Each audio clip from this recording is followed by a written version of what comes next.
Marvellous Machines, The Wonderful World of Rowland Emett tells the story of the life and work of the wonderful inventor Rowland Emett. One of the things that's really exciting about this exhibition is that we have all his known surviving automata which are from the UK. We have the last automata that he ever made in 1984. It's called A Quiet Afternoon in the Cloud Cuckoo Valley.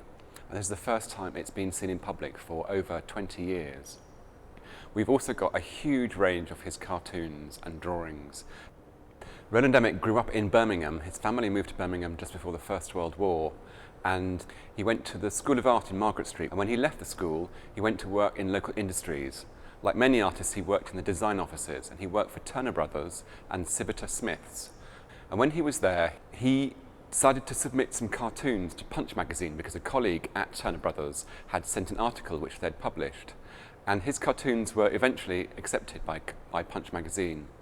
And this enabled Rowland to become a successful cartoonist. So every issue of Punch magazine he would design a cartoon for, and at the end of the year they would publish an annual of his cartoons. Because of this, and because of his enthusiasm for trains, he absolutely loved the quirky trains that you could see at the end of the Edwardian period. He was commissioned by the Festival of Britain Committee to create a wonderful train which people would ride on at the Festival of Britain in London in 1951. Over 2 million people rode on his far-tottering and Oyster Creek Railway. The Festival of Britain brought Emmet to international attention, and he was approached by Life magazine, which was read by millions of Americans. They enabled him to travel around America and give his eccentric, mad Englishman's view of America. And he spent 6 months creating drawings of views and people and things that he saw all around the different states of America. This was published in 1956, and they gave him a 12-page spread of his drawings. And it also enabled him to begin to create 3D models of his drawings, his machines and automata as they're often known, because the machines have moving parts to them.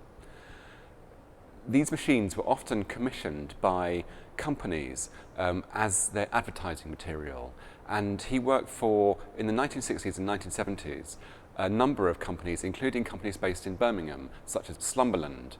For Slumberland, he created the Hushabye bed, which was exhibited at Bingley Hall. At this time, he was at the height of his success. He was commissioned to do designs for books, designs for illustrations, designs for greetings cards, Christmas cards, calendar artwork, and also his machines were travelling around to company offices. And so many people in the country would have recognised his designs, really. He was often in the weekend supplements of newspapers and also increasingly on television, and we have examples of him being interviewed by the talk show hosts of the 1970s and 1980s.